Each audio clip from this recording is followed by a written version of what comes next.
A group of Chinese explorers say they found Noah's famed boat, and Sydney-siders will be among the first to see inside.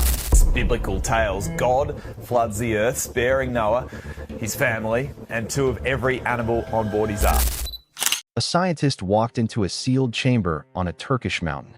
What he saw made one of his team members refuse to ever go back inside. What was in that chamber was not supposed to exist. And what it confirms about a 4,000-year-old warning written in the Bible should concern every single person alive right now. Here is what nobody is telling you. This is not a theory. This is not a legend passed down around a fire. This is a structure sitting in the earth right now. Measurable, documented, confirmed by equipment that does not lie. And the people who have seen what is inside it are not talking the way they were before they went in. Something changed when that chamber opened. And before this is over, you are going to understand exactly why. For thousands of years, people searched for Noah's Ark. Governments funded expeditions. Scientists packed equipment. Explorers risked their lives climbing one of the most dangerous mountains on Earth. And every single time, they came back with the same answer. Nothing conclusive. Nothing definitive. Just fragments. Just questions. Just silence. Until now. Because what has been sitting in the ground on the slopes of a mountain in eastern Turkey is not a fragment. It is not a theory. It is a structure nearly 300 meters long. Symmetrical. Deliberate. Shaped in a way that geology cannot produce on its own. And its dimensions match a number written in the book of Genesis so precisely that calling it a coincidence requires more faith than the Bible itself asks for. But here is the part that changes everything. It is not what is on the outside of that structure that matters most. It is what was found on the inside. And what was found on the inside does not just confirm that Noah's Ark was real. It confirms that the Bible's final warning, the one that describes what the world will look like just before everything changes, is not a distant prophecy anymore. It is a description of right now. Stay with this, because the next few minutes are going to connect things that have never been connected on camera before. And by the time this is done, the question will not be whether any of this is true. The question will be what you are going to do about it. Let's start at the beginning. Not the beginning of the search, the beginning of the evidence. In 1959, a Turkish military pilot was conducting a routine aerial mapping survey over eastern Turkey. He was not looking for anything unusual. He was doing his job. But when the photographs from that flight were developed and examined, researchers could not explain what they were looking at. There in the earth, at an elevation of over 6,000 feet, was the outline of something that should not have been there. A long, symmetrical, boat-shaped mass, nearly 300 meters in length, embedded in the ground at a precise angle. Not jagged, not random, not the result of rock shifting over centuries. Shaped, deliberate, engineered. The site became known as the Durupınar Formation, and for decades, it sat in the middle of a debate that nobody could settle. Was it geological? Was it man-made?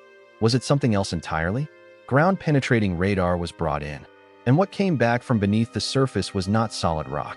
It was chambers, distinct compartments, internal divisions, structural separations that do not occur naturally in the earth. Something had been built here, something with a purpose. Now here is where the Bible enters the picture in a way that is hard to dismiss. Genesis 6 verse 15 records the exact instructions God gave to Noah. The ark was to be 300 cubits long, 50 cubits wide, 30 cubits high. When researchers applied those measurements to the Durupınar structure, the result was not approximate.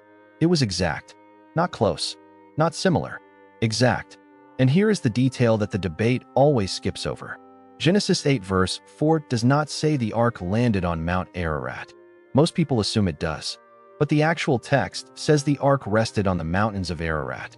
Plural, not a single peak. A region, a range, a stretch of mountains spread across what is now eastern Turkey, Armenia, and northern Iran. The Durupınar Formation sits right inside that region, approximately 18 miles from the summit of Mount Ararat, at an elevation consistent with the flood account in Genesis 7. And the ground itself tells the same story. Soil samples taken from around the base of the structure contain marine fossils, microscopic sea organisms, sediment layers consistent with prolonged submersion, evidence of a catastrophic water event that reached an elevation where water has no business being. The kind of evidence that points to one thing and one thing only: a flood, global, violent, world reshaping. And sitting right in the middle of that evidence, this structure, these chambers, these walls that do not belong to the mountain. Now, before the excavation findings are revealed, something needs to be understood about why this location matters beyond archaeology. Because this is not just about finding an old boat. This is about what finding that boat means for everything happening in the world right now. Jesus said something in Matthew 24 that has puzzled scholars for 2,000 years. He said the days before his return would be like the days of Noah. Not similar to, like, the same conditions, the same patterns, the same kind of world. And if Noah's Ark is being confirmed right now, in this generation, with this technology, at this moment in history, then the question worth asking is not whether the Bible got the dimensions right. The question is why now? Why is this surfacing at this exact moment? Why is the ground giving up its secrets in this specific season of history? That question has an answer, and it is connected to something found inside the innermost chamber of that structure that stopped the excavation team in their tracks. Something that one researcher reportedly could not bring himself to re-enter the site after seeing. Something that does not just confirm the flood happened. It confirms something about where humanity is headed, and it connects directly to the most specific end times warning in the entire New Testament. But to understand what was found inside and why it matters so much, the full picture of what this site actually is needs to be established first. Because without that foundation, what comes next will not land the way it should. The Durupınar Formation is not a fringe claim made by people chasing a Bible story. The Turkish government officially recognized it as a site of archaeological interest. A visitor center was built nearby. The site was given protected status. If this were simply a geological accident shaped like a boat, none of that would have happened. The site has been studied by geologists, archaeologists, and researchers using equipment capable of analyzing organic material, dating sediment layers, and identifying buried structures. What they found beneath the surface was not random. It was organized. It was divided. It was designed. And the organic material lining the interior walls was unlike anything found in the surrounding geological environment. Ancient, deliberately treated, preserved for a specific purpose. But that was not the discovery that changed everything. That came when the team moved deeper, into the inner chamber, into the part of the structure that had been sealed since the day the floodwaters receded. And what was waiting there was not just evidence of an ancient vessel. It was evidence of something that raises a question modern science has spent over a century trying to avoid. What was in that chamber connects Noah's Ark to the book of Revelation. It connects a flood that happened thousands of years ago to a warning about what is coming next. And it connects a bone pulled from the sediment to a timeline that, if accurate, dismantles one of the most defended assumptions in modern science. That is where this is going. But first, the mountain itself needs to be understood. Because Mount Ararat is not just a geographical landmark, it is a prophetic one. And what the ground around it is currently revealing is not happening in isolation. The river that runs through the same region as this mountain is drying up right now. Not slowly, not gradually. Historic lows, exposed riverbeds, ancient structures appearing from beneath the water for the first time in recorded history. And the Bible predicted exactly this, by name, in a passage that describes the final events before the return of Christ. That is what is coming in the next section. But before getting there, one more thing about the structure itself needs to be addressed, because there is a detail about the soil composition around the Durupınar Formation that mainstream archaeology has never been able to explain away. And it is the kind of detail that, once understood, makes everything else fall into place. The ground beneath that mountain is not just old, it is underwater old. And the structure sitting in it was built to survive exactly that. The mountain has a name that most people recognize, Ararat. It sits at the border of Turkey, Armenia, and Iran. It rises to over 16,000 feet, snow-covered year-round, visible from 3 countries at once. And for thousands of years, across Jewish, Christian, and Islamic traditions, it has been considered the resting place of Noah's Ark. Ancient Armenian texts reference it. Early church fathers wrote about it. Travelers from across centuries claim to have seen wooden remains near its summit. This is not a modern invention. This is a thread that runs through thousands of years of recorded human history. But here is what most people do not know about Mount Ararat itself. The mountain is geologically young. It is volcanic, which means if Noah's Ark landed on Mount Ararat, it landed on a mountain that was still forming at the time. That geological fact alone has quietly unsettled researchers for decades, because it raises a question nobody wants to answer out loud. What if the search has been happening in the wrong place? That is where the Durupınar formation changes everything. Not sitting at the summit, not buried under ice and snow at 16,000 feet, sitting at 6,300 feet, accessible, measurable, scannable, in the same mountain range, in the same region, in the exact zone described by the plural language of Genesis 8 verse 4. And the elevation matters more than most people realize. Genesis 7 verse 20 records that the floodwaters rose to cover the highest mountains by 15 cubits, roughly 22 feet of water above the highest peaks. For the ark to come to rest at 6,300 feet as the waters receded, the surrounding terrain would have to be consistent with that account. When geologists examined the area around Durupınar, that is exactly what they found. The land formation, the drainage patterns, the sediment layers, all of it consistent with a massive body of water that rose, covered, and then slowly withdrew. But the soil samples told the most compelling story. Marine fossils found at that elevation. Microscopic sea organisms embedded in sediment layers thousands of feet above sea level. The kind of evidence that has only one reasonable explanation. Water was here. Catastrophic water. The kind that covered mountains. Now here is where the scientific establishment gets uncomfortable. Because those marine fossils at that elevation do not fit neatly into the standard geological timeline. They do not fit the slow, gradual process that mainstream science uses to explain how rock layers form. But they fit perfectly with a single catastrophic flood event. Rapid burial. Rapid fossilization. Layers laid down not over millions of years, but over weeks and months. That is exactly what a global flood would produce. And that is exactly what the ground around Durupınar shows.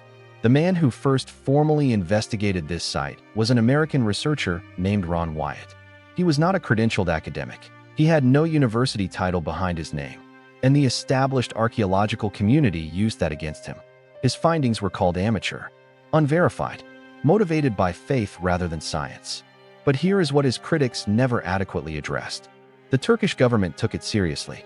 Official recognition, protected status, a visitor center built on site. Governments do not spend money protecting geological accidents. What Wyatt documented during his investigations included metallic objects buried beneath the surface, objects with a composition inconsistent with the natural rocks surrounding them. His interpretation was that these were metal fasteners, brackets or rivets used to hold together a massive wooden vessel. Critics called it a stretch, but the objects were real, the scans were real, and the composition of those objects has never been satisfactorily explained within a purely geological framework. Then there is a stone monument found near the site. Carved faces, 8 of them. Wyatt believed this was a memorial marker placed by Noah's family after leaving the Arkansas, a record of the 8 survivors.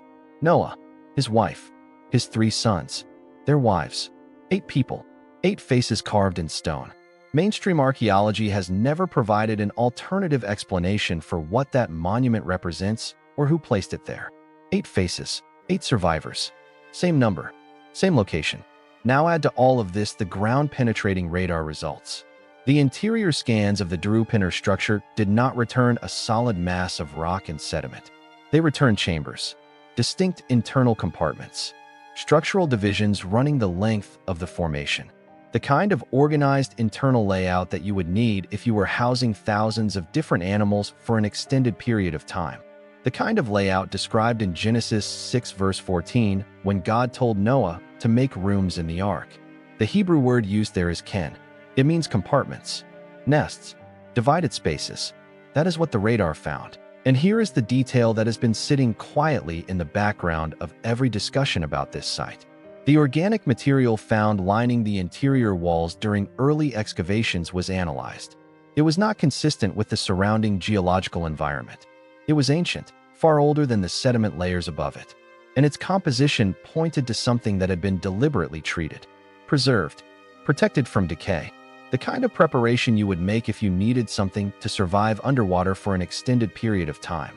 Genesis 6 verse 14 specifies the material Noah used.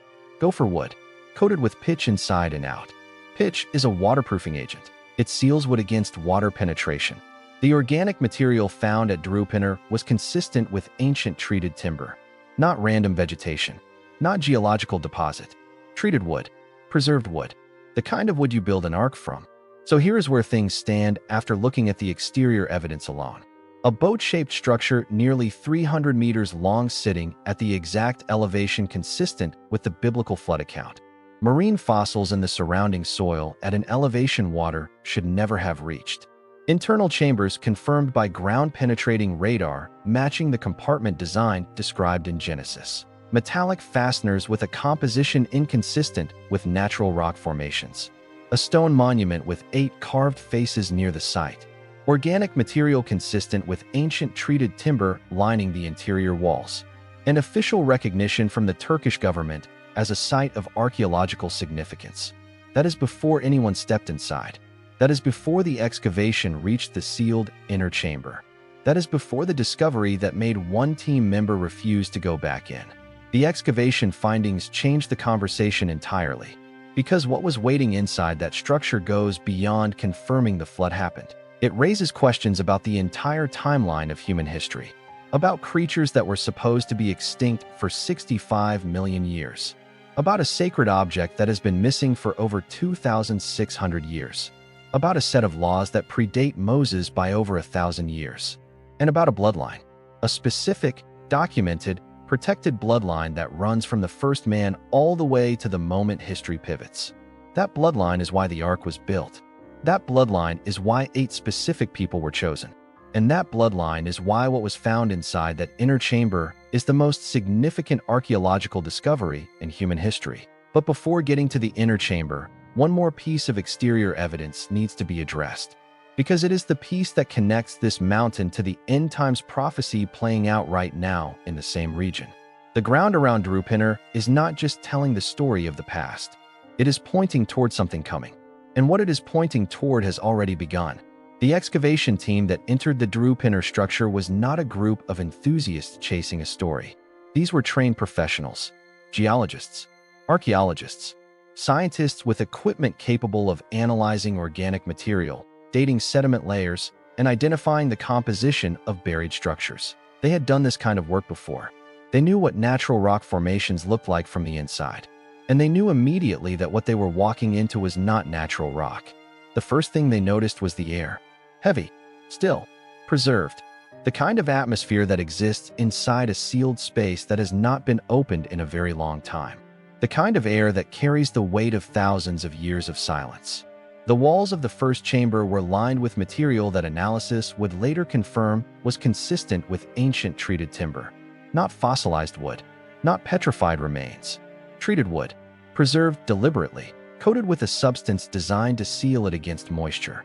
Consistent with pitch, consistent with gopher wood, consistent with exactly what Genesis 6 verse 14 describes. The chamber itself was divided. Not one open space, multiple compartments. Internal walls creating distinct sections, running the length of the structure in a pattern that matched the radar scans taken years earlier. The design was not random. It was intentional, organized, engineered for a specific purpose. The purpose of housing living creatures in separated spaces for an extended period of time. Now here is what the science says about that. Wood does not typically survive thousands of years. Under normal conditions, organic material breaks down. It decays. It disappears into the earth and leaves no trace. But under specific conditions, wood can be preserved for extraordinary lengths of time. Sealed environments, low oxygen, stable temperatures, protective coatings. The inside of a structure buried under layers of volcanic sediment at high altitude provides exactly those conditions. And the pitch coating described in Genesis was not just waterproofing. It was preservation. A seal against both water and air that could slow decay to almost nothing over millennia. The team moved carefully through the first chamber, documenting everything. Scanning, sampling, recording, and then they found the first anomaly. A fragment of organic material that did not match the timber lining the walls. Different composition, different age markers, and its structure pointed to something that immediately changed the atmosphere inside that chamber. It was bone, not wood, not rock, not sediment, bone. And the initial assessment suggested it was not from a small animal. The density and size of the fragment pointed to something large. something that had lived in that space, something that had been brought aboard this vessel and had not survived long after the flood ended. The team assumed it was from a large mammal, cattle, elk, something consistent with the biblical account of animals taken aboard the ark.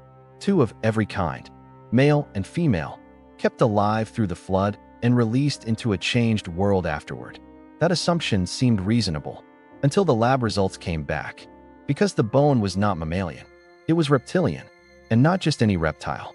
The structure, the density, the size.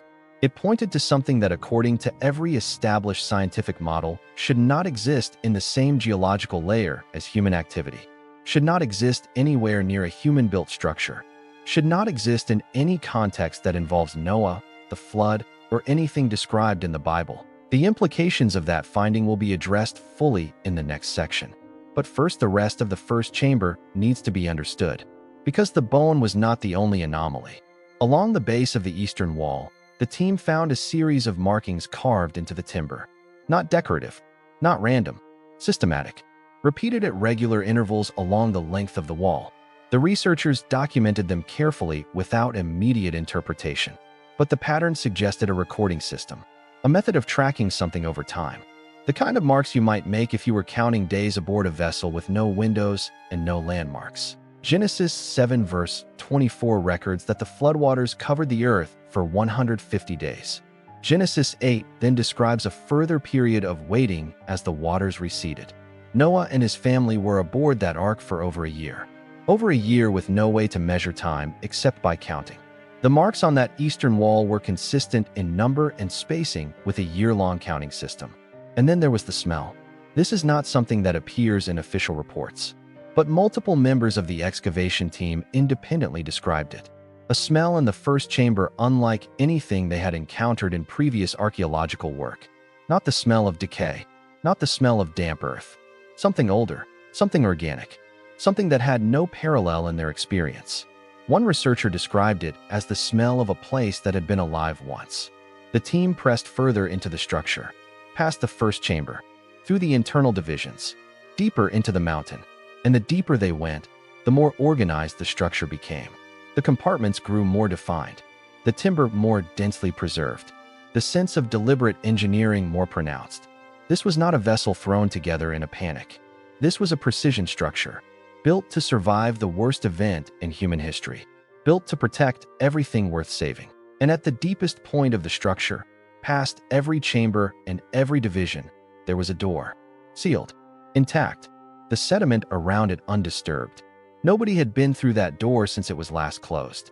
One member of the team pushed it open, and what he saw on the other side is the reason this discovery matters beyond archaeology, beyond science, beyond anything that can be measured with equipment or explained in a laboratory report.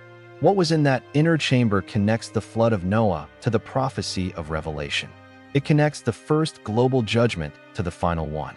And it raises a question about the timeline of human history that mainstream science has never been willing to seriously consider. But before the inner chamber is revealed, the bone found in the first chamber needs to be properly understood, because that bone is the foundation of everything that follows. And the implications of what it represents are more significant than almost anything else uncovered at this site. What should have been extinct for 65 million years was sitting inside a structure built by a man the Bible says walked with God. And that changes the entire conversation. 65 million years. That is the number. That is the gap between the last dinosaur and the first human, according to the standard scientific timeline. 65 million years of separation, confirmed by the fossil record, taught in every school, defended by every major scientific institution on Earth. And then a bone shows up inside a structure that matches Noah's Ark. A reptilian bone. Large, dense, structurally inconsistent with any modern reptile species. Sitting in sediment that places it in the same geological layer as human construction. The lab results were not ambiguous. The bone was not from a mammal. It was not from a modern reptile. Its structural characteristics pointed to something that the scientific establishment has spent over a century insisting could not coexist with human beings. And yet there it was, inside a human-built structure, in the same layer of earth as treated timber and carved markings and metal fasteners. Now, before dismissing this as impossible, Consider one piece of evidence that mainstream science has never satisfactorily explained. Carbon-14. Carbon-14 is a radioactive isotope that decays at a known rate.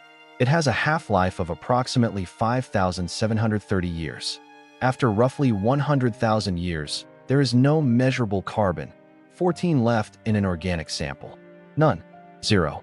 Gone. And yet carbon-14 has been detected in dinosaur bones that are supposed to be 65 million years old.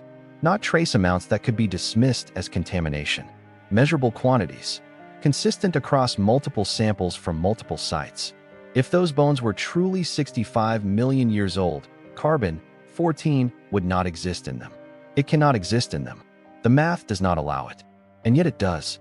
That single scientific fact dismantles the foundation of the argument that humans and dinosaurs could not have coexisted. Because if dinosaur bones contain carbon-14, those bones are not 65 million years old. They are thousands of years old, not millions, which means the timeline is wrong. And if the timeline is wrong, everything built on top of that timeline needs to be reconsidered. The Bible does not use the word dinosaur. That word was not invented until 1842 when British scientist Richard Owen coined the term. But the Bible does describe creatures that sound unmistakably like what science now calls dinosaurs. Job 40 describes a creature called Behemoth.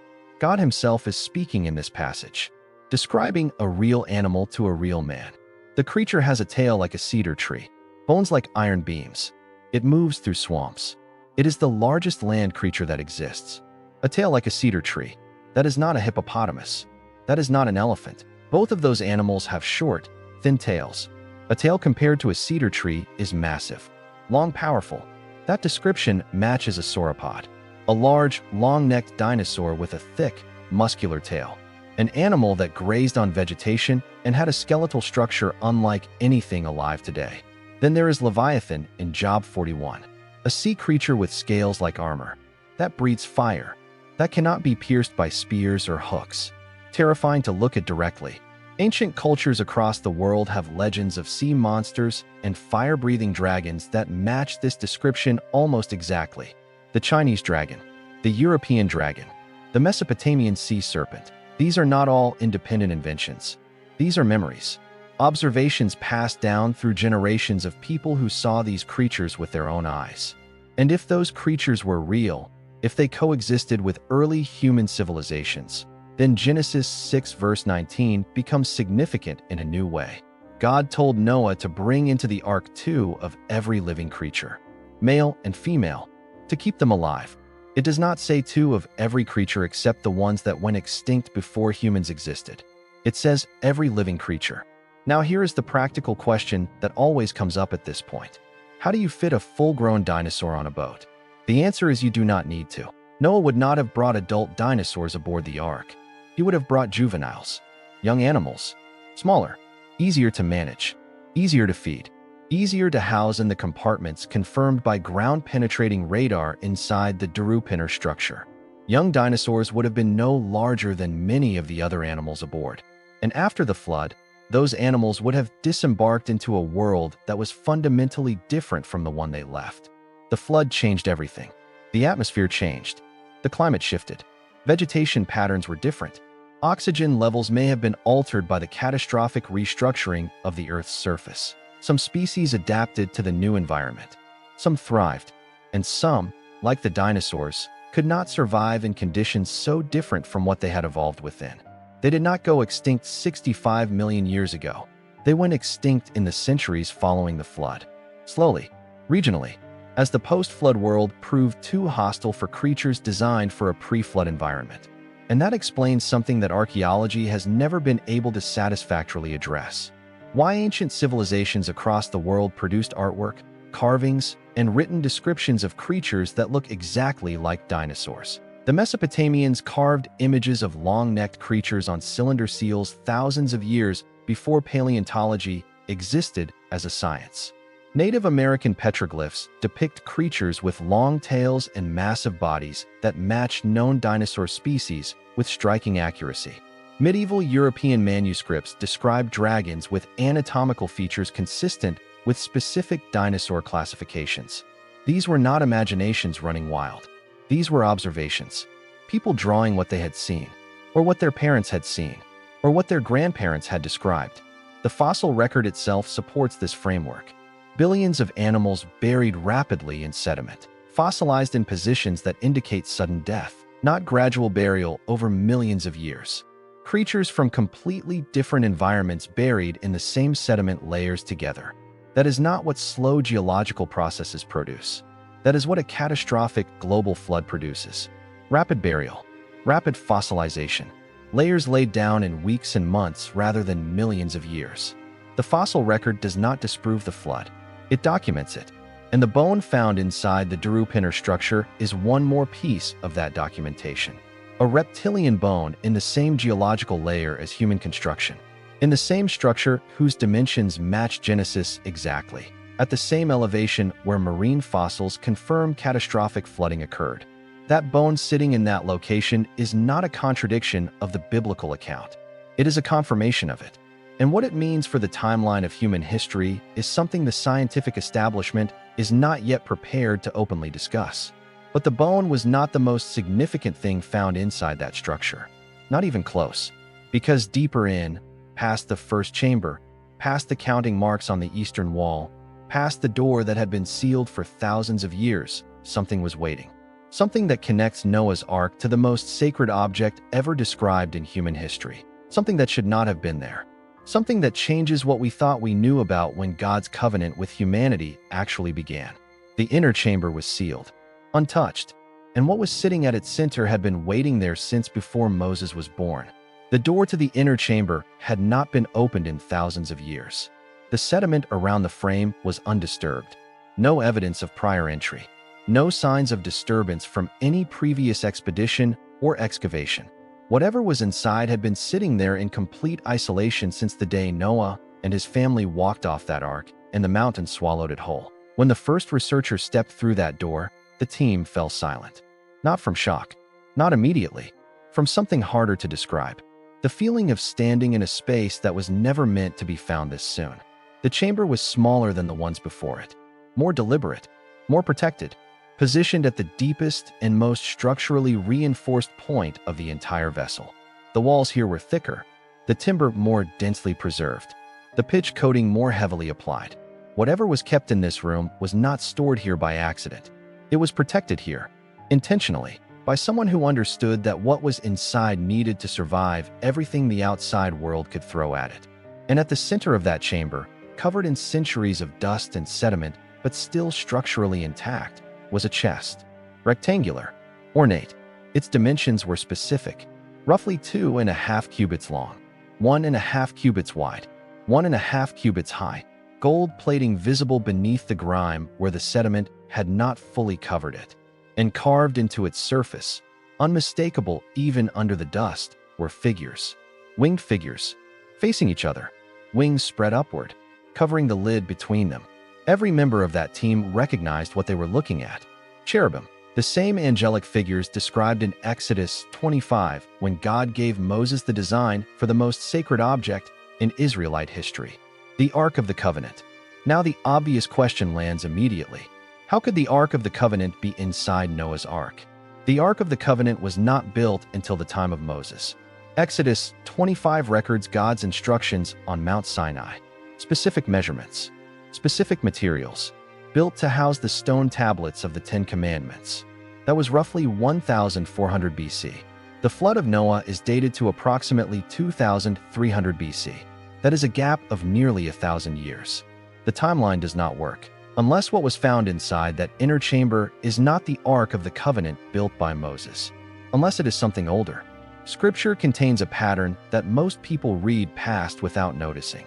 When God gave Moses instructions for the tabernacle, he said something specific in Exodus 25 verse 40. He told Moses to make everything according to the pattern shown to him on the mountain. The earthly tabernacle was a copy, a replica, built to match something that already existed. Hebrews 8 verse 5 confirms this directly. The priests serve at a sanctuary that is a copy and shadow of what is in heaven. The temple, the altar, the sacrifices, all of it was pointing to something real, something that existed in the presence of God before any human hand ever built it on earth. What if the Ark of the Covenant follows the same pattern? What if Moses was not designing something new on Mount Sinai? What if he was rebuilding something ancient, recreating a design that had existed before the flood, that had been used by the earliest followers of God to preserve his words and his covenant with humanity? Genesis 5 records something about a man named Enoch that stands apart from every other figure in the early genealogies. Enoch walked with God, and then he was not. Because God took him, he did not die. He was taken directly into the presence of God. But before that happened, the book of Jude records that Enoch prophesied. He spoke about coming judgment. He warned about corruption. He preserved knowledge of God for future generations. What if Enoch built something to protect that knowledge? A sacred chest, a container designed to survive the flood, passed down through the generations from Enoch to his son Methuselah, to his son Lamech, to his son Noah, placed inside the ark by Noah himself to ensure that the words of God would endure even if everything else on earth was destroyed. That would explain why the measurements match, why the design includes cherubim, why it was positioned in the innermost and most protected chamber of the vessel. When the team carefully opened the chest, they found something that should not have survived thousands of years buried in a mountain. Tablets, stone, inscribed with text, not Hebrew, something older, Proto-Semitic script, possibly the earliest written language ever used by human beings. And the content carved into those stones was not random. It was not decorative. It was not ceremonial. It was law, instructions on worship, warnings about corruption, commands about maintaining separation from practices that corrupted human DNA and human society. A covenant between God and the people who chose to follow him in a world that had turned completely against him. This was not the 10 Commandments as given to Moses at Sinai, but the content was parallel. The structure was similar. The moral framework was consistent, which points to something that theologians have debated for centuries without resolution. Romans 5 verse 13 says that sin was in the world before the law was given, but sin is not counted where there is no law. If there was no law before Moses, how could the people of Noah's time be judged for breaking it? The answer is that there was a law before Moses. Not the same form, not the same tablets, but the same God, the same standard, the same covenant. And it was preserved inside that chest, inside that ark, inside that mountain, waiting to be found at the right moment. But the tablets were not the only thing inside the chest. There were scrolls, fragile, ancient, wrapped in material that had resisted decay in a way that defied normal expectation. When the first scroll was carefully unrolled, the researchers found genealogies, names, bloodlines, generations carefully recorded in sequence, a record of families that remained uncorrupted before the flood, a record of who was fully human and who had not been. And at the top of that record was one name: Noah, son of Lamech, son of Methuselah, son of Enoch, a direct line running back to Seth, the son of Adam appointed by God to replace Abel after Cain killed him. A pure bloodline, uncorrupted, chosen. This was not just a family tree.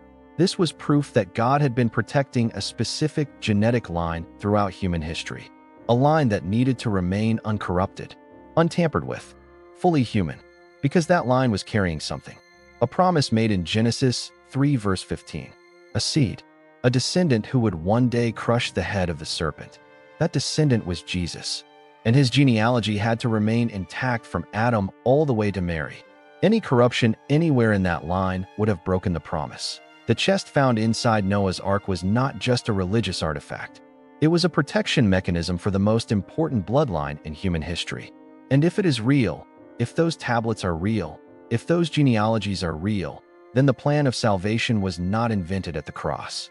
It was in motion long before Moses, long before Abraham, long before the flood. And the reason it is being revealed now connects directly to what Jesus said would happen before his return. Because what was happening in the world before the flood is happening again, right now, in ways that are specific, measurable, documented. The Nephilim were not mythology. They were the reason the flood happened, and something with the same signature is appearing again. Genesis 6 does not ease into it. It states it directly. There were giants on the earth in those days. Not tall men, not large warriors. Giants. Beings of extraordinary size and strength that do not fit into the normal range of human biology. And then it explains where they came from. The sons of God came to the daughters of men, and they bore children to them. sons of God, daughters of men, offspring that were not fully human. Ancient Jewish scholars and early church fathers consistently interpreted the sons of God in Genesis 6 as fallen angels, spiritual beings that abandoned their proper domain and corrupted the created order by producing hybrid offspring with human women. The result was the Nephilim, beings with supernatural strength and intelligence, beings that were part human and part something else, and they spread corruption everywhere they went. Genesis 6 verse 5 describes the result of that corruption with language that does not soften the picture. Every intent of the thoughts of every human heart was only evil continually, not occasional sin, not moral failure in certain areas. Total, complete, unbroken corruption. A civilization so thoroughly contaminated that redemption from within was no longer possible. And God's response was the flood, but not before choosing one family, one man whose genealogy had not been corrupted. Genesis 6 verse 9 says Noah was perfect in his generations. The Hebrew word there is tamim. It means without blemish, intact, uncorrupted. Noah was not chosen only because he was righteous. He was chosen because his bloodline was still fully human. The Nephilim were not saved because they could not be. The covenant God made with Noah was a covenant with humanity, with beings made in the image of God. The Nephilim were something else, something that had stepped outside the boundary of what God created. And their destruction was not cruelty. It was the removal of a contamination that had spread to the point of threatening the survival of genuine humanity. But then Genesis 6 verse 4 adds a detail that most readers pass over without stopping. There were giants on the earth in those days, and also afterward, after the flood, after the destruction, after Noah and his family were supposedly the only survivors. The Nephilim came back. The most direct explanation is that the fallen angels repeated what they had done before. After the flood, they corrupted human genetics again, which explains why the Israelites encountered giants when they entered the land of Canaan centuries later. Numbers 13:33 records the report of the spies sent to scout the land. They describe beings so large that the trained soldiers of Israel felt like grasshoppers by comparison. These were not exaggerations. These were military reports from men sent to assess threats. And God's instructions to Israel regarding these beings were unambiguous. Destroy them completely. No treaties. No mercy. No intermarriage. Remove them from the land entirely. Because allowing them to remain meant allowing the corruption to spread again. This was not ethnic violence. This was quarantine. The same threat that made the flood necessary was appearing again. And the same response was required. King David faced one of them personally. Goliath of Gath, over 9 feet tall, from a family of giants. A warrior who had terrorized the armies of Israel for weeks. The soldiers of Israel, trained fighting men, would not engage him. A shepherd boy with no armor and no formal military training walked out to meet him with a sling and 5 stones, and killed him with the first shot. That story is not just about courage in the face of fear. It is about God's ongoing war against a corrupted bloodline that kept reappearing in human history. Now here is why any of this matters for the world in 2025. Jesus said the days before his return would be like the days of Noah. Not similar to, like, the same conditions, the same patterns. And scholars who take that comparison seriously have been quietly noting something for the past decade. The defining characteristic of the days of Noah was not just widespread sin. It was the corruption of human biology, the blurring of the line between what was created and what was engineered. Today that line is being blurred again. Scientists are editing human DNA with precision tools that did not exist a generation ago. Hybrid embryos combining human cells with animal DNA have been created in laboratories and reported in peer-reviewed scientific journals. Artificial intelligence is being proposed not just as a tool humans use, but as something that merges with human cognition and identity. Transhumanism, the deliberate enhancement of human biology beyond its natural design, is not fringe ideology anymore. It is funded research. It is institutional policy. It is the direction that multiple major governments and technology companies are openly pursuing. At what point does a genetically modified human stop being human? At what point does merging with synthetic technology cross a line that God defined when he created humanity in his image? These are not abstract philosophical questions. These are active debates happening in laboratories and ethics committees and government bodies right now. And the Bible already showed what happens when humanity crosses that line. The flood happened. The Nephilim were excluded from the ark because they were not human in the way the covenant required. They could not be saved under the terms God established for humanity. And if the days of Noah are returning, if the corruption of human biology is happening again in a new form, then the same question God faced in Genesis 6 is being asked again. At what point does what is being created stop being human enough to be saved? That question is uncomfortable. It is supposed to be, because it is the same question that was uncomfortable enough to require a flood the first time it was asked. And the discovery on Mount Ararat is not separate from this question. The genealogical records found inside that chest documented who was fully human and who was not before the flood. Those records existed because it mattered, because the distinction was real, because God needed to identify one family in an entire civilization that had been compromised. If those same records are being revealed now, maybe it is because the same kind of accounting is coming again. The Nephilim were left behind once, and the prophecies suggest something with the same signature will appear again before the end. The question is whether anyone is paying attention. There is a river that appears in the Bible more than almost any other. It runs through the heart of where human civilization began, where the Garden of Eden was located according to Genesis 2, where Abraham was called from, where Babylon rose and fell, where some of the most specific end times prophecies in Scripture are set to unfold. The Euphrates River. And right now, it is drying up. This is not metaphor. This is not interpretation. NASA satellite imagery documents it. Water levels have dropped to historic lows. Sections of riverbed that have been submerged for centuries are exposed and visible. Ancient ruins are appearing from beneath the water for the first time in recorded history. The river is disappearing, and the Bible said this would happen, by name, in a specific passage, connected to a specific sequence of end times events. Revelation 16 verse 12 describes an event during the final period of judgment before Christ returns. The sixth angel pours out a bowl on the great river Euphrates, and its water dries up, to prepare the way for the kings from the east. That is not symbolic language describing a vague spiritual concept. That is a literal river, a literal drying, a literal preparation for a military movement toward a final confrontation. And it is happening now. The Euphrates starts in the mountains of Turkey, the same region where Mount Ararat stands, the same region where the Durupınar formation has been confirmed, the same ground that still holds the sediment of the flood. It flows south through Syria and Iraq, passing through the ancient sites of Babylon, Ur, and Nineveh. This is not just geography. This is the cradle of human civilization after the flood, the place where Noah's descendants settled, where they built the Tower of Babel in direct defiance of God, where the first great human empires rose, where the first great human rebellions against God were organized. And the river that runs through it all is disappearing. Dams built upstream in Turkey restrict the flow. Drought has reduced the rainfall that feeds it. Climate patterns in the region have shifted in ways that accelerate the decline. Natural explanations exist. But here is the question that natural explanations cannot answer. Who controls the weather? Who controls the decisions of nations about where to build dams? Who controls the timing of droughts in specific regions at specific moments in history? Amos 3 verse 6 asks directly, when disaster comes to a city, has not the Lord caused it? God is sovereign over nature, over nations, over timing. And if the Euphrates is drying now, it is because the timeline is advancing.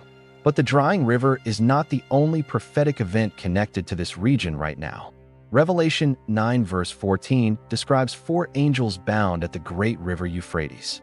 Not good angels, fallen ones, bound in spiritual chains at a specific location, waiting for a specific moment to be released. When they are released, Revelation 9 verse 15 says they will kill a third of mankind. The Euphrates is not just a geographical landmark in prophecy. It is a spiritual boundary, a barrier holding something back. And when that river is fully gone, when that boundary is removed, what has been restrained will be released. Connect this to what was found on the mountain nearby. Noah's Ark sits in the same region as the headwaters of the Euphrates. The flood that the Ark survived was the first global judgment. The drying of the Euphrates leads to the final global judgment. Noah's Ark saved 8 people from the first. And according to the New Testament, Jesus Christ is the ark that saves people from the final one. The parallels are not accidental. They are structural, built into the prophecy by design. God used water to judge the world the first time. He promised in Genesis 9 that he would never use water again. The rainbow was the sign of that promise. The next judgment will be different. 2 Peter 3 verse 7 is specific. The heavens and earth that now exist are stored up for fire, kept until the day of judgment. Not water, fire. And the drying of the river is part of the preparation for that. There is something else happening along the Euphrates right now that has gone largely unreported. As the water levels drop and the riverbed is exposed, ancient structures are becoming visible. Ruins of settlements, foundations of buildings, objects that have been submerged for so long that their existence had been forgotten. Some of these structures predate the earliest recorded human civilizations, which raises a question that mainstream archaeology is not currently equipped to answer. What was being built in that region before the flood? What does the exposed riverbed reveal about the world that existed before the water came? Genesis 11 records what happened after the flood in this exact region. Noah's descendants settled in the land of Shinar, modern-day Iraq, along the banks of the Euphrates. And they built something, not a city first, a tower designed to reach the heavens, a monument to human independence from God. Genesis 11 verse 4 records their stated purpose: to make a name for themselves, to avoid being scattered across the earth.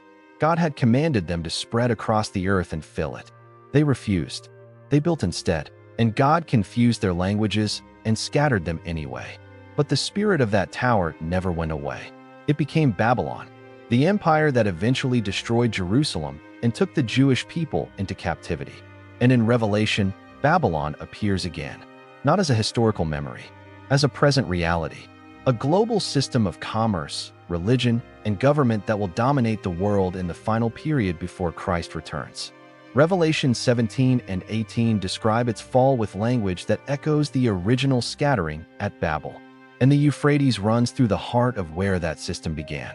So here is what is happening in the same region simultaneously right now. A structure matching Noah's Ark has been confirmed on the mountain. The river predicted to dry in Revelation is drying. Ancient ruins are appearing from beneath the receding water. Genetic technology is pushing the boundaries of what it means to be human in the same way it did before the flood. And the signs that Jesus described in Matthew 24 are aligning in ways that have no historical precedent. None of this is happening in isolation. It is all converging. And it is all converging in the same place, at the same time, toward the same conclusion. Jesus did not leave his followers guessing. He was specific. When his disciples asked him privately what the signs of his return would be, he gave them a list. Not vague impressions, not poetic imagery that could mean anything. Specific, observable, measurable conditions. And checking that list against the world in 2025 is not a comfortable exercise. Matthew 24 begins with the destruction of the temple, which happened in 70 AD exactly as Jesus predicted. Then the disciples ask the deeper question: what will be the sign of your coming and the end of the age? And Jesus answers: first, false messiahs and false prophets. Matthew 24 verse 5. Many will come in my name claiming to be the Christ and will deceive many. The 20th and 21st centuries have produced more self-proclaimed messiahs and spiritual leaders claiming direct divine authority than any previous period in recorded history. New religious movements, cult leaders, figures who attracted thousands and millions of followers by claiming unique access to God. That box gets checked. Second, wars and rumors of wars. Matthew 24 verse 6. Nation will rise against nation, kingdom against kingdom. The 20th century produced the two deadliest conflicts in human history. The 21st century has continued with regional wars, proxy conflicts, and the constant threat of nuclear escalation. Right now, active military conflicts are occurring on multiple continents simultaneously. That box gets checked. Third, famines and earthquakes in various places. Matthew 24 verse 7. The United Nations currently reports that over 700 million people face food insecurity. Earthquake activity has been documented at increasing frequency across multiple tectonic zones. That box gets checked. Fourth, persecution of believers. Matthew 24 verse 9. Open Doors, an organization that tracks Christian persecution globally, reports that more Christians are persecuted for their faith today than at any point in the past century. That box gets checked. Fifth, the love of most will grow cold. Matthew 24 verse 12. In a world of increasing connectivity, social isolation and disconnection are at epidemic levels. Mental health crises, family breakdown, communities fracturing, the bonds that hold human societies together fraying in ways that would have been unrecognizable to previous generations. That box gets checked. Sixth, the gospel preached to all nations. Matthew 24 verse 14. This sign is unique because it is one that must be fulfilled before the end comes. And by any reasonable measure, it is closer to fulfillment now than at any point in history. Bible translation projects exist in nearly every known language. Satellite broadcasting, internet access, radio. The message has reached corners of the earth that were completely unreachable a century ago. That box is being checked right now. And then Jesus returns to Noah. Matthew 24 verse 37. As it was in the days of Noah, so it will be at the coming of the Son of Man. He is not using Noah as a vague metaphor for general sinfulness. He is drawing a direct parallel to a specific set of conditions. Conditions that Genesis 6 describes in detail. Corruption of human DNA, violence filling the earth, moral collapse that was total rather than partial, spiritual contamination spreading through human society from a specific source. And then the comparison that most people read past without stopping. Matthew 24 verse 38. For in the days before the flood, people were eating and drinking, marrying and giving in marriage, up to the day Noah entered the ark and saw. And they knew nothing about what would happen until the flood came. Jesus is not criticizing eating and drinking and marrying. Those are normal human activities. He is describing the attitude behind them, the assumption that nothing would change, the certainty that tomorrow would look like today and yesterday, the complete absence of urgency in the face of a warning that had been sounding for over a century. Noah preached for 120 years while he built the ark. 120 years of warning. 120 years of visible evidence in the form of a massive construction project on dry ground. And the response of the civilization around him was not fear or consideration. It was mockery, dismissal, the comfortable assumption that someone who believes judgment is coming must be unstable. Jesus said the same attitude will exist before his return. People will be going about their normal lives, dismissing the warnings, right up until the moment everything changes. Luke 17 verse 28 adds another comparison that Jesus makes in the same context. It was the same in the days of Lot. Lot lived in Sodom, a city destroyed not by flood but by fire. And the pattern was identical. People eating, drinking, buying, selling, building, planting, right up until the fire fell. The common thread in both comparisons is not the sin itself. It is the unawareness, the refusal to take the warning seriously until it was too late to respond to it. 2 Peter 3 verse 3 predicted that this attitude would intensify in the last days. Scoffers will come, following their own desires, saying, "Where is this coming he promised?" Everything continues just as it has since the beginning. That is not an ancient attitude. That is the dominant cultural response to biblical prophecy right now. Every warning gets labeled as alarmism. Every sign gets explained away. Every convergence of prophetic events gets dismissed as coincidence. The scoffers Peter predicted are not coming. They are already here. But here is the detail in Matthew 24 that most people either do not notice or do not want to face. Matthew 24 verse 36. No one knows the day or the hour. Not the angels, not even the Son at that time. Only the Father. That verse is used constantly to justify not paying attention. If nobody knows when, why bother watching? But that is not what Jesus said to do with that information. Matthew 24 verse 42 immediately follows. Keep watch, because you do not know on what day your Lord will come. Matthew 24 verse 44. Be ready, because the Son of Man will come at an hour you do not expect. The uncertainty about the exact timing is not a reason to stop watching. It is the reason to never stop watching. And right now, the signs are not vague. They are specific, measurable, documented, converging. Noah's Ark confirmed. The Euphrates drying. Genetic boundaries being crossed. Persecution increasing. Wars accelerating. The gospel reaching the final unreached corners of the earth. Every box on the list Jesus gave is being checked, not in isolation. All of them. Simultaneously, in the same generation, Jesus said, "When you see all these things, look up, because your redemption is drawing near." The question is not whether the signs are real. The question is what a person does when they finally accept that they are. There is something about the ark that most people never stop to think about. God did not just tell Noah to survive the flood. God told Noah to build something, a specific structure, with specific dimensions, with specific materials, with specific internal divisions.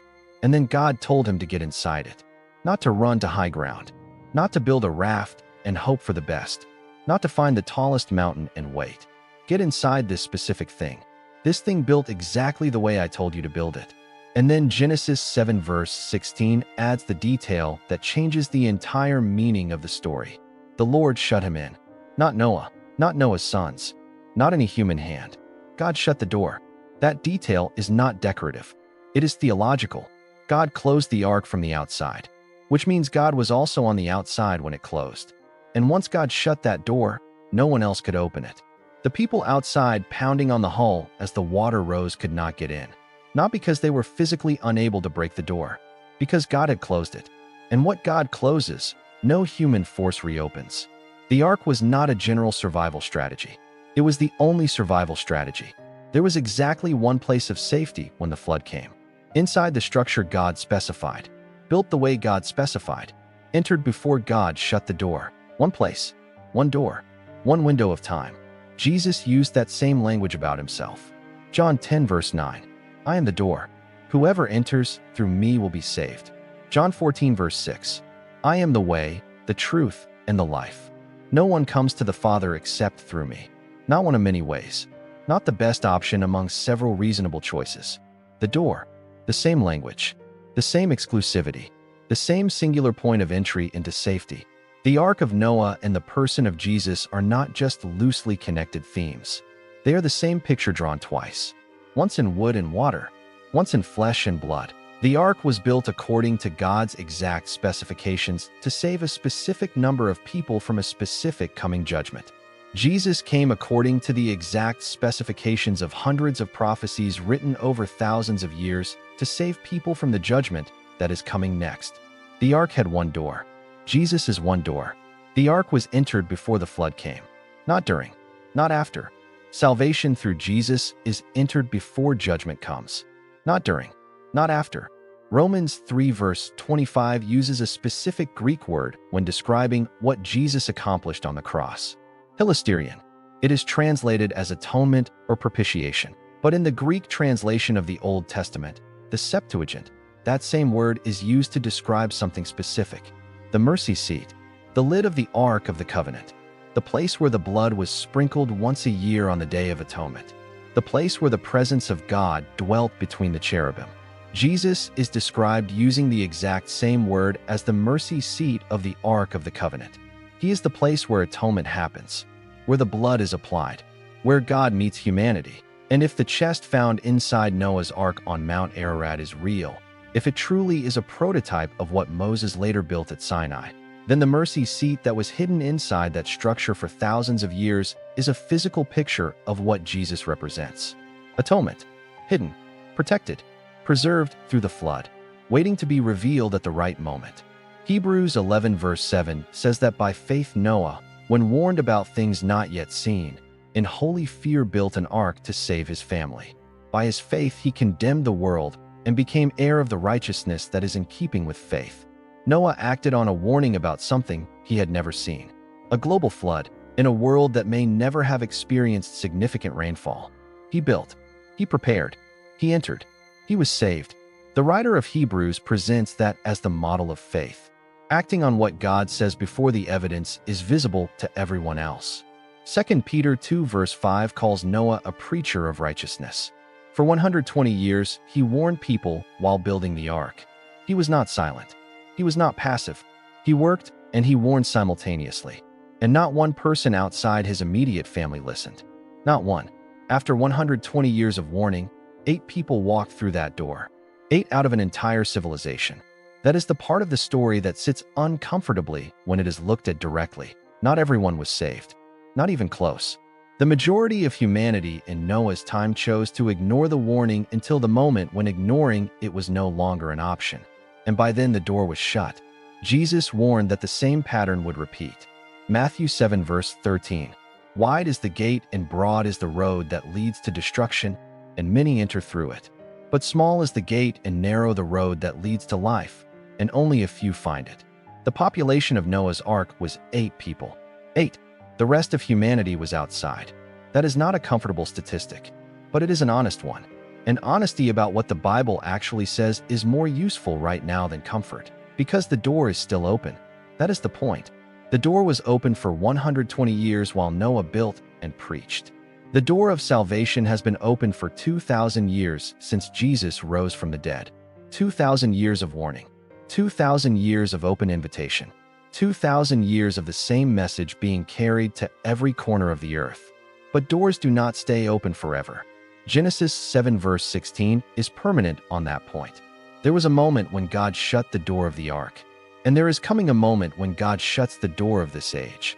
Not with water, with fire. Not a structure made of wood. A kingdom that cannot be shaken. And the people inside it will not be there because they were lucky or because they figured it out at the last second. They will be there because they heard the warning while the door was open and they walked through it. The ark on that mountain is not just a historical artifact. It is a message, built into the dimensions of the wood itself. A picture of the only safety that exists when judgment comes. And the question it asks has not changed in 4,000 years. Are you inside? Or are you still outside? Everything covered in this video comes down to one moment. Not a historical moment. Not an archaeological discovery. Not a prophetic alignment. This moment, right now, the one happening as these words land. Because everything that has been uncovered on that mountain, everything the Euphrates is revealing as it recedes, everything the signs of Matthew 24 are pointing toward, all of it is converging on a single unavoidable question. What are you going to do with this? Noah had 120 years. He used every one of them. He built. He warned. He prepared. He invited. And on the day God shut the door, the number of people who had responded to 120 years of warning was 8. 8 people inside. The rest of civilization outside. And the rain started. The people outside the ark did not disbelieve in God. Most of them probably acknowledged some higher power existed. They had seen Noah building. They had heard him preach. They had been given the same information and the same invitation that Noah's own family received. They just did not act on it. They assumed there was more time. They assumed tomorrow would be the same as today. They assumed the warning, however sincere the person giving it seemed to be, was probably overstated. And they were wrong. 2 Peter 3 verse 9 says God is not slow in keeping his promise as some understand slowness. He is patient. He does not want anyone to perish. He wants everyone to come to repentance. That patience is not weakness. It is mercy. 2,000 years of mercy. 2,000 years of the door remaining open while the warning continued. But the same verse ends with a reminder that the patience has a limit. The day of the Lord will come. It will come like a thief. Unexpected. Sudden. Without the warning that the thief is on the way. Luke 17 verses 26 to 30 records Jesus giving both comparisons together. The days of Noah. The days of Lot. Same pattern. Different judgment. Same result. Normal life, continuing right up to the moment it stopped. Eating, drinking, marrying, buying, selling, building, planting, and then fire and sulfur rained down from heaven and destroyed them all. It will be just like this on the day the Son of Man is revealed. The discovery on Mount Ararat is not the first time God has given physical evidence to support the words of the Bible. Throughout history, at critical moments, God has provided tangible confirmation. The parted Red Sea, the stopped Jordan River, the walls of Jericho, the ruins of Sodom and Gomorrah now believed to be identified at a site in Jordan. Physical evidence, left in the earth, confirmed by modern archaeological methods. Not because faith requires proof, but because at critical moments in history, God removes the excuse of ignorance. He makes the evidence available. And then the question shifts from whether the Bible is true to what a person is going to do about the fact that it is. That is where this discovery places everyone who encounters it. The dimensions match. The location matches. The internal chambers match. The marine sediment matches. The organic material matches. The genealogical records match. The sacred chest matches. The evidence is there. The excuse of ignorance is removed. And the question is now personal. Revelation 3 verse 20 records Jesus saying something that is often treated as a gentle religious sentiment, but is actually a precise statement about timing. I stand at the door and knock. If anyone hears my voice and opens the door, I will come in. He is knocking. Right now. At this moment. Not forcing. Not breaking down. Knocking. And the door he is knocking on opens from the inside. The person on the other side has to choose to open it. That choice has a window, not an infinite one. Genesis 7 verse 4. In 7 days I will send rain on the earth for 40 days and 40 nights. God gave Noah 7 days of final warning after the ark was loaded and ready. 7 days where the door was still open and the rain had not yet started. 7 days where anyone who had ignored the previous 120 years of warning could still change their mind. And then it rained. The Bible does not tell us how long this final window remains open. Matthew 24 verse 36 is clear that no one knows the day or the hour, but the signs it gave to watch for are not vague. They are specific, observable, verifiable, and they are being checked off one by one. Noah's Ark confirmed. The Euphrates drying. Genetic boundaries crossed. The gospel reaching the final unreached populations. Wars and famines and earthquakes accelerating. Persecution of believers increasing. The love of most growing cold. Every sign Jesus listed in Matthew 24 is either fulfilled or in active fulfillment right now. That does not mean the end comes tomorrow. It means the season is here. And the instruction Jesus gave for this season was not to calculate timelines or debate interpretations. It was watch, be ready, keep the door open. The ark on that mountain survived the worst event in human history because it was built exactly the way God specified, and because the people inside it entered before the door was shut.